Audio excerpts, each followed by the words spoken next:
Hi and welcome back. Today is going to be all about stuff that needs to be done around the house. It is now, the weather is just now starting to get to the point to where we can do some outside stuff instead of having to be able to just cook in the kitchen. We're going to go ahead and work on cleaning up and getting some things fixed that needs to be fixed, and maybe, I don't know, we got some seafood that we really do need something to have done with. So we'll see what we can do. It'll be a fun day.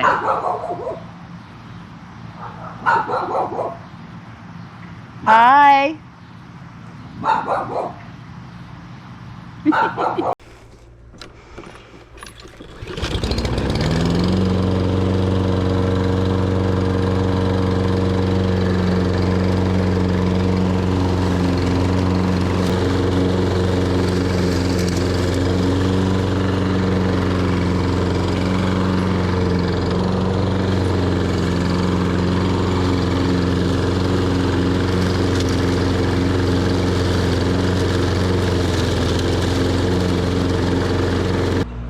Alright, so now that we got the first project done, which is mowing the front yard, still hot. It's like 90 degrees and 100% humidity outside. But that's the next project I have that's going is, let me go ahead and say this. I am Grandma Rebel and I am not an appliance repair technician.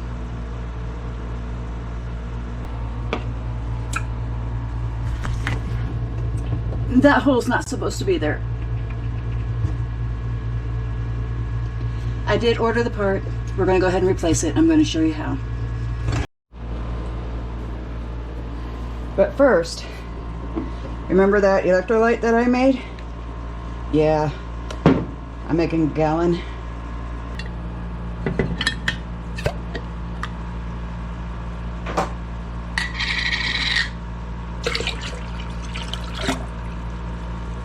I'm going to need this.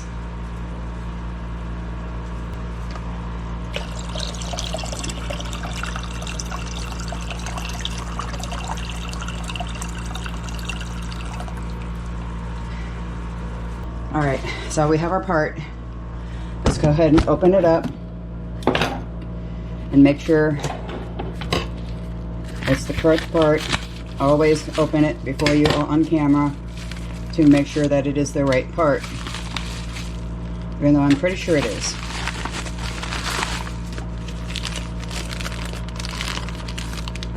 Yes. I'll link down below where I get this.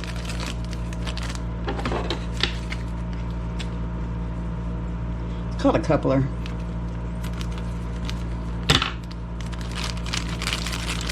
Actually, if you want to take a screenshot, they sent me a magnet that goes on the dishwasher. And all you need is a tiny screwdriver and a 1/4 inch socket with something to screw it with. So, besides, draining all the water out of this thing and removing the rack, you're going to remove, there's a screw right here. That's the 1/4 inch screw. That's one screw.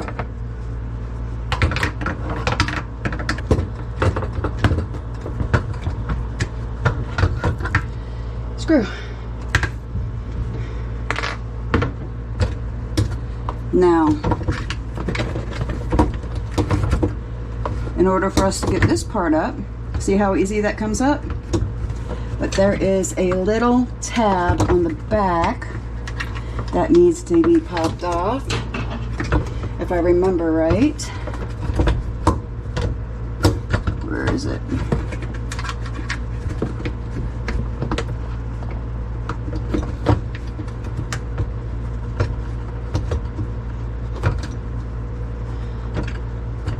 There it is. Take your screwdriver, There's a little tab in the back. It has a little fin. You can feel it. You need to kind of halfway wedge that out to take this off. Actually, I should have taken that off first before I did the screw. But just like me doing everything backwards, here I'll show you where that tab is. See that tab right there? You want to make sure that you push that out. Now you can take this off, because back here it's just held on.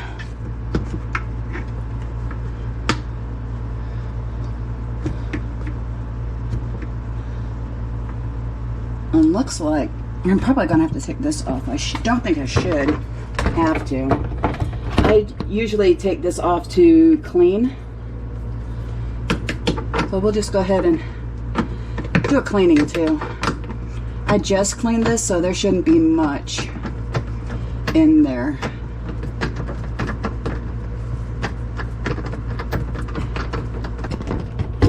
All right, 2 screws, one here, one there. This actually just comes off. This whole thing should just pop off. I'm going to need 2 hands. One moment. All right. Needed 2 hands. Sorry about that. But that's the filter. That's the guard. I'm going to set those aside. If you notice, I keep my screws in one spot. If you want to, because we're not taking any more screws out that I know of, you can actually do this, safeguard it so it doesn't go down the drain.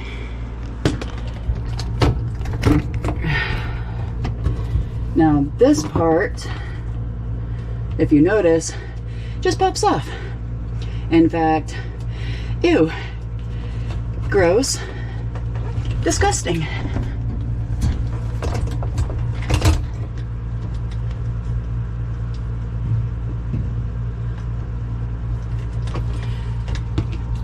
You clean that off, it's not too bad.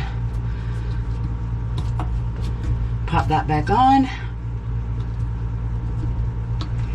And then reverse. Let's go ahead and take a look and see if there's anything down here. Yeah, no, I cleaned this out a while ago.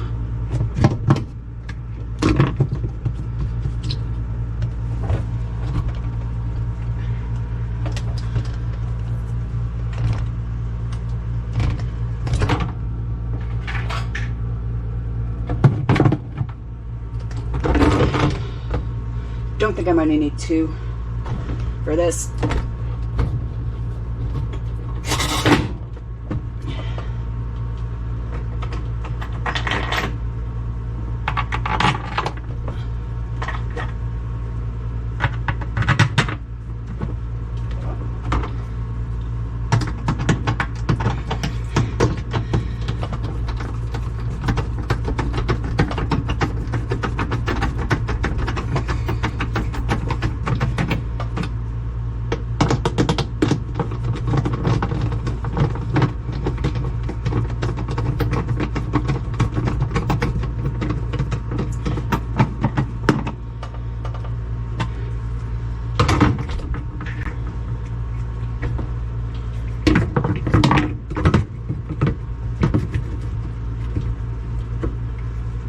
Make sure that goes into the hole right there. The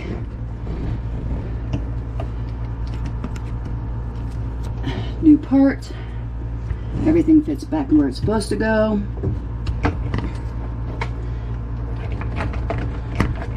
And I'm going to put the screw in first before I put the top on.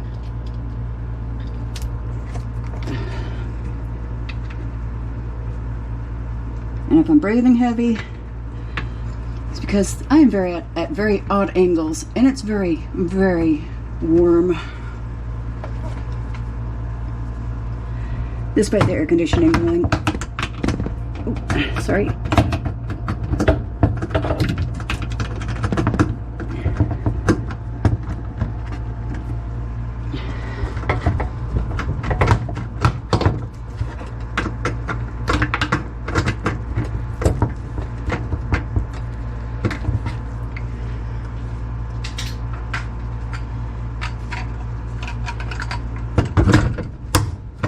And that just pops on. And we're done. That took 10 minutes.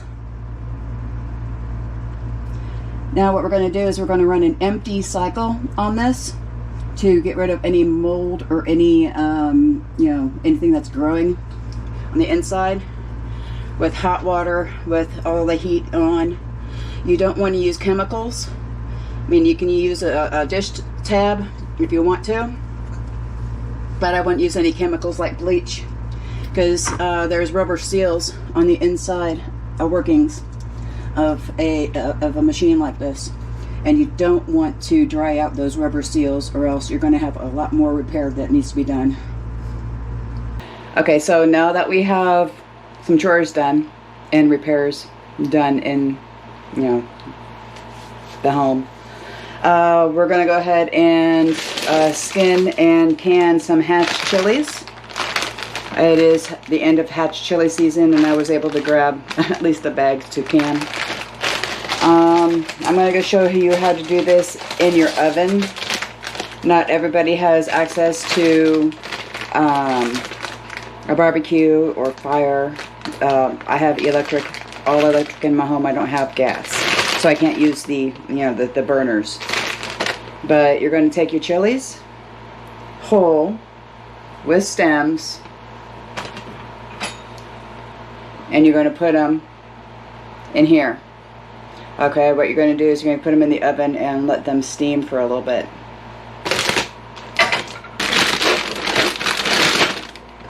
And you can let them stack a little bit, because we're going to be, like I said, we're going to let them steam and then cool off in here. You're going to, put a foil on top.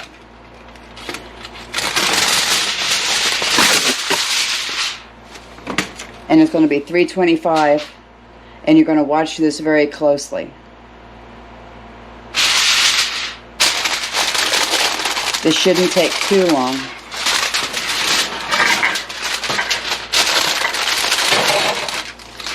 Now, the house may smell like chili peppers, but that's normal. Okay, open up a window.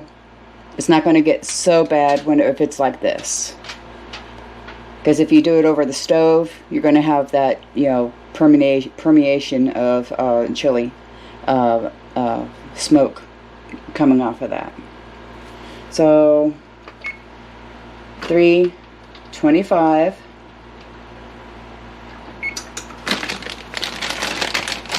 Check this in about 20 minutes.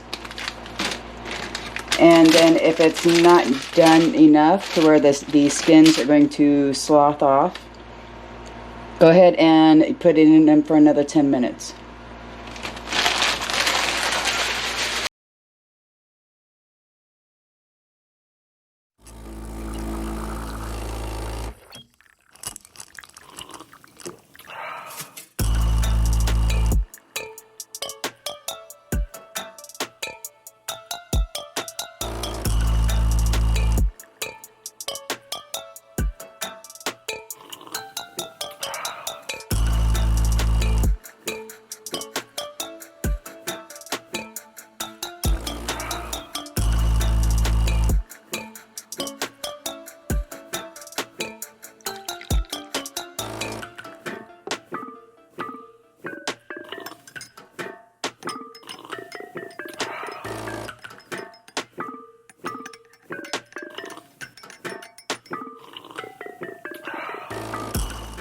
Alright, so here we have 3 jars. I'm going to put a little bit of salt, a little bit of water in here. And we're going to go ahead and pressure can these for 10 minutes.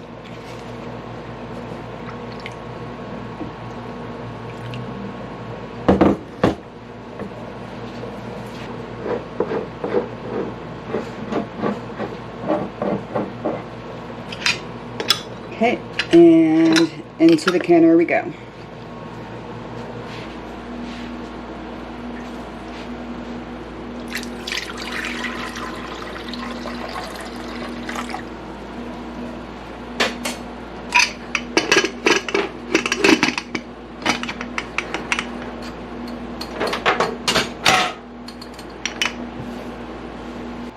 We're going to go ahead and work on dinner. I was given some fish, and we're going to go ahead and do a keto style paella. Instead of rice, we're going to use cauliflower rice. So this should not be able to sit so long to cook because you don't have to cook cauliflower like you do rice. Cauliflower, onions, peppers, garlic, fish, and spices. That's it. So let me go ahead and show you what we're doing. Okay, since this is a very, very large onion, we're going to use half of this.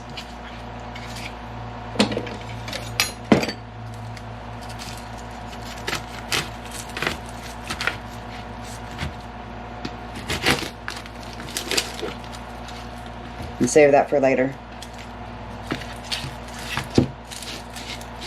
And we're going to dice this up.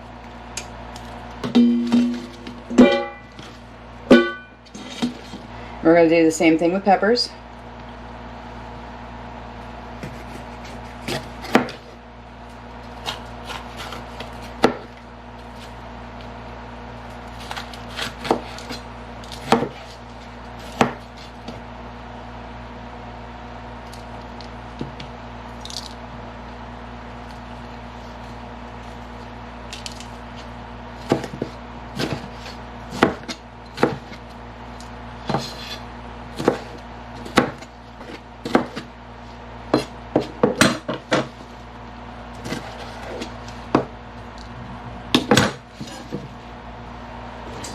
Okay, now we want to go ahead and turn this to about medium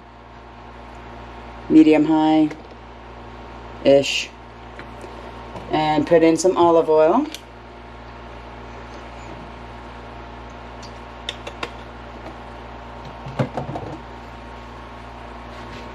Let that warm up a little bit.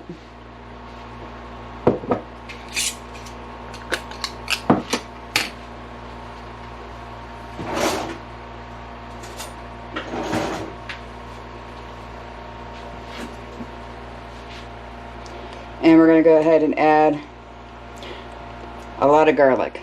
Okay, about the equivalent of 4 cloves, which is about a half.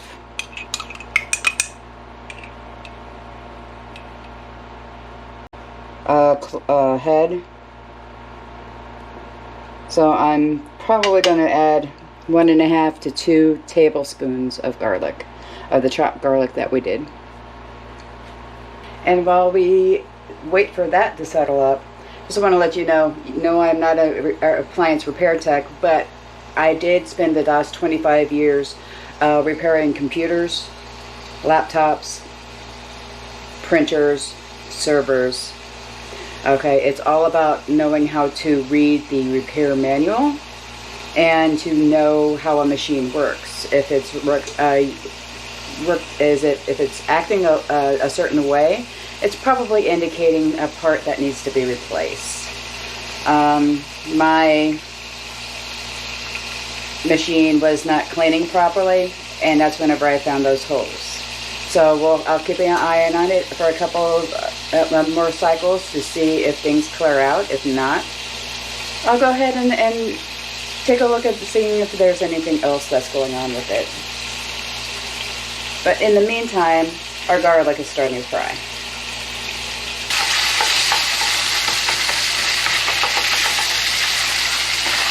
You want this to fry a little bit, then you want to add your fresh veggies.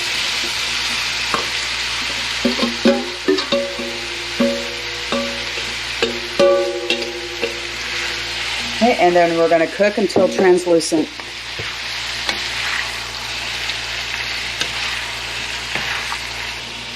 And in the meantime, let's go ahead and get the other bigger pot going, because it looks like there's going to be a lot of food here.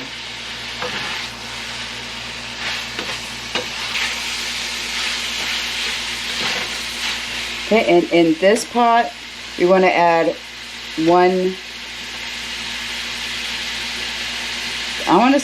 pint of chicken stock, but keep more on hand just in case we need it.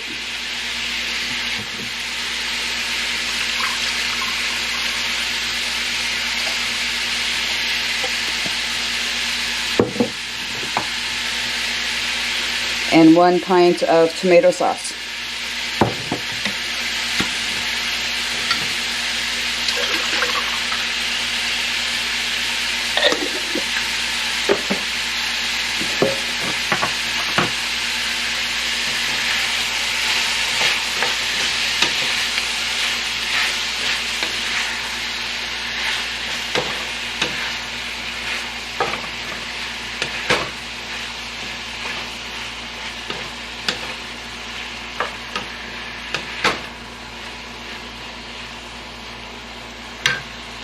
Okay, and to this we're going to add our spices. So it'll give it time for everything to marinate. 1 teaspoon of paprika. So this is going to be a little spicy.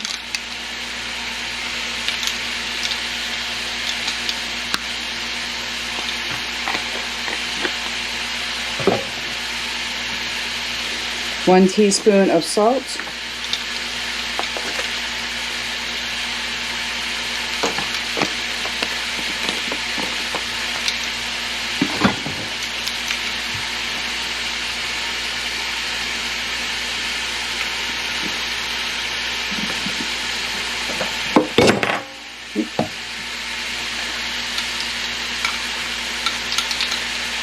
Quarter teaspoon of black pepper.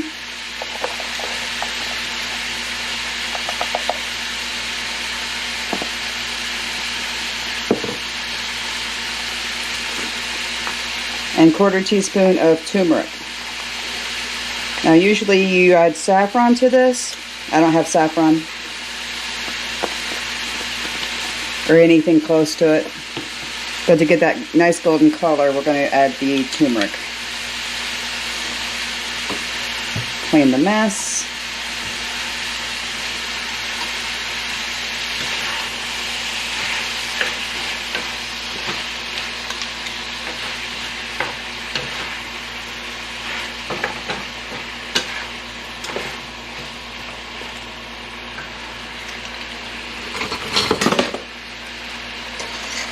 Okay, and to the broth, we're also going to add some herbs.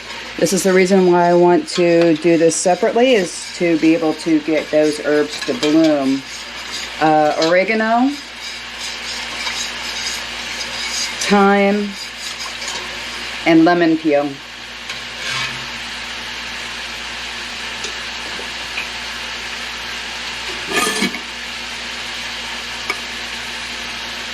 So, about a teaspoon of thyme.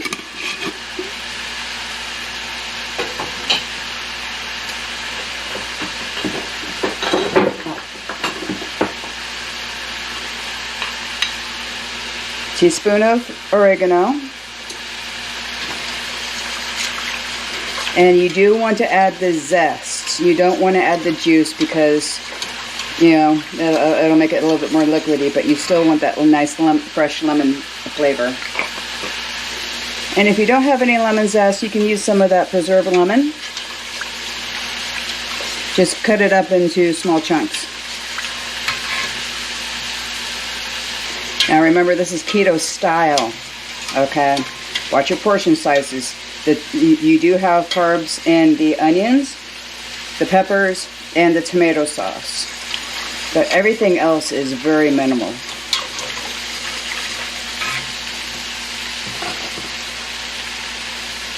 Okay, now traditional paella has chicken chunks in it. I'm not going to do that. I was given way too many fish fillets. So I'm going to go ahead and actually use those fillets in this, along with some shrimp, scallops, and mussels. Alright, now that this is boiling, and this is about done, I'm going to go ahead and turn this off. We're going to add this.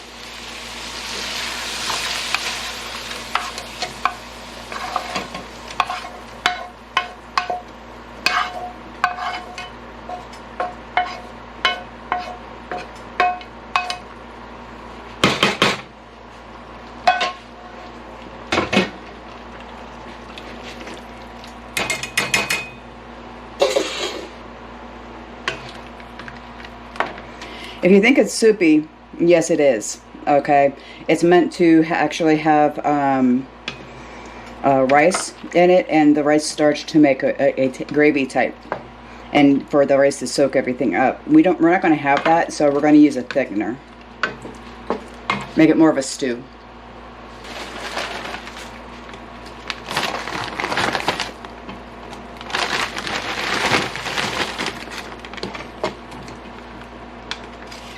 That should be enough. It's like half the bag.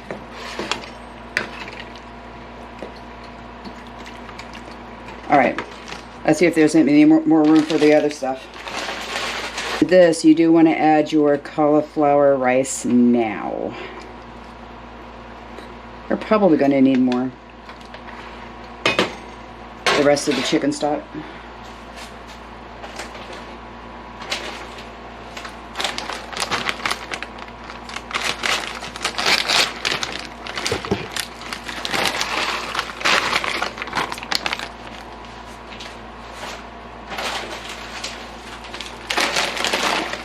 I think 2 bags will do. I don't rice my own. It's not economically feasible for me to do it that way. I can show you how to do it. It's just not economically feasible.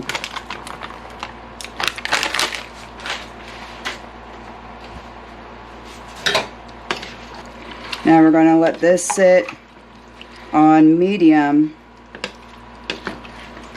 for about 20 minutes. And let everything cook up pretty quickly, and then the last 30 minutes we'll go ahead and add the other seafood.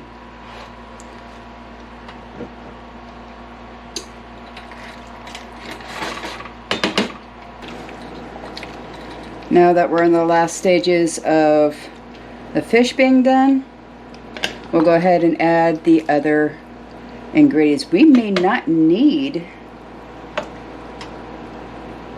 a thickener. We'll see at what we have at the end.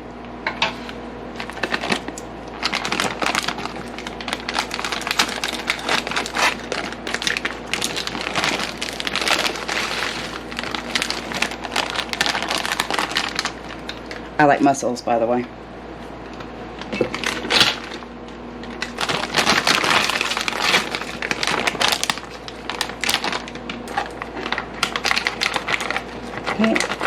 And last but not least, the shrimp.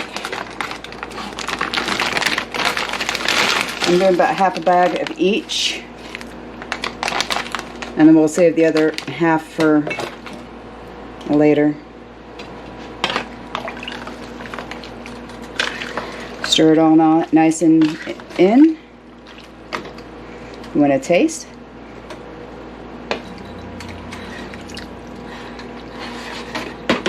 Remember, this is more like a fish stew than anything else. It's kind of like a keto style fish stew. Okay, so what I did is I added a little bit more lemon and then a little bit more salt and added some tomato paste to thicken this up a little bit. So that's what you want to do for a thickener in this, is because it already has tomato sauce. Tomato paste actually just makes it a little bit more of a gravy. See if we can't find, here we go, good chunk of fish.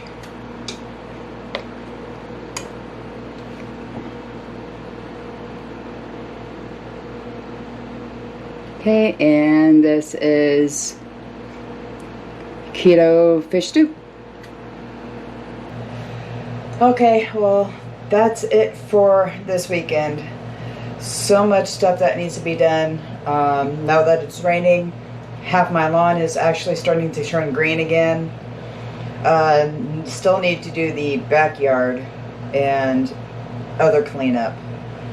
So that's going to be another day. I'm wiped. I was able to preserve the hatch chilies and make food for the week. The seafood stew. Now, you can this. You know, process for meat times if you want to. But I have a feeling this is going to go pretty fast in this house for this week. So hopefully next week we'll be able to do something a little bit more mainstream other than trying to get everything done in a day. Thank you for following me with my chores, and we'll see you next week.